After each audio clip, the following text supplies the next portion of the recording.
Hello everyone, this is Christopher Massimo again, and today on Therapist Chronicles, I want to talk about scoreboard keeping.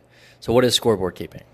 Simply put, it is what couples do with one another in terms of keeping track of the negative things that their partner or their spouse does. So this is when you get into an argument and then you pull up something from the last week, the last month, or last year. Remember that one time when you did blankety blankety blank?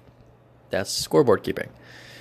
So what this does is it keeps your relationship in a patch of dirt, essentially. So I want you to envision your relationship as a Jeep or a truck or some type of vehicle that's stuck on the side of the road, and one of its wheels is in mud, and it can't gain any traction because it's stuck in this mud. Well, what you do is every time something comes up and you try to address it with your spouse or your loved one, to address it in a way that it's productive and healthy and growth oriented, but you scoreboard keep, you keep that vehicle from moving. You start treading mud.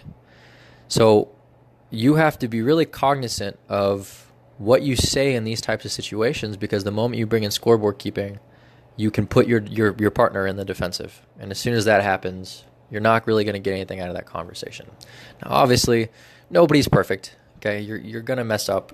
You're going to accidentally do it from time to time just out of frustration. That doesn't make you a bad person, and that doesn't mean you can't overcome that particular conversation, so long as the other person understands that particular time in which you kept the scoreboard, it was just a slip.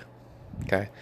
So one thing among many things that I see so commonly with regards to scoreboard keeping is the one time that somebody forgot something.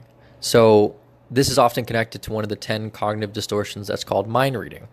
So let's say your partner gives you some type of information, and to you it was really important, but you didn't really verbalize the importance of it. So for them, maybe they came home from a stressful day and then you tell them this information.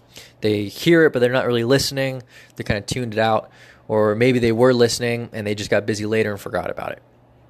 Well, what happens is you hold that as a type of grudge towards them. Well, why didn't you know that's what I wanted? Well, why didn't you just go and get it? Why didn't you take the initiative? Well, what that tells me isn't that person doesn't care about you. It tells me that you guys weren't communicating. Because more often than not, if you really communicate your needs and the things of importance to you, to your partner, they're going to be able to match them. Or they're going to be able to log them, schedule them, coordinate with them, because they know it's of importance to you. So if you want to keep that scoreboard down, then you need to really communicate to one another. The higher that number gets, the more likely it is for that person to keep track of it.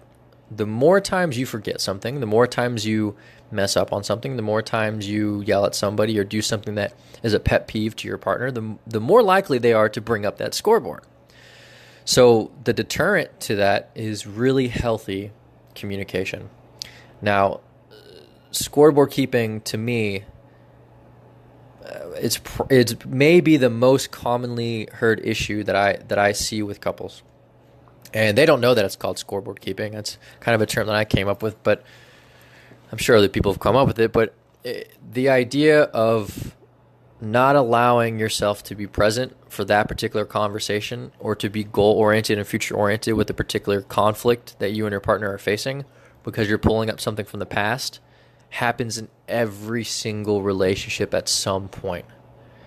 And it leads to a lot of other issues like stonewalling, which is commonly seen in men, where they get into an argument and they're so fed up with having arguments and discussions and debates that they just stop talking and they stare at the screen and watch the football game and don't even listen to you. Right?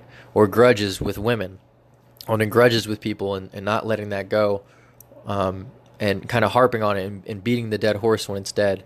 Now, these are generalizations for both men and women, but you see those a lot, and those are often reflective of an issue in communication and an issue with scoreboard keeping. The male got so fed up with all the times that X, Y, or Z happened that he just said, screw it. I'm going to stonewall. I'm not going to engage. It's just not even worth it.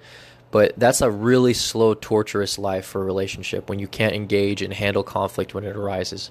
When you feel the need to say, you know what, this isn't even worth engaging in.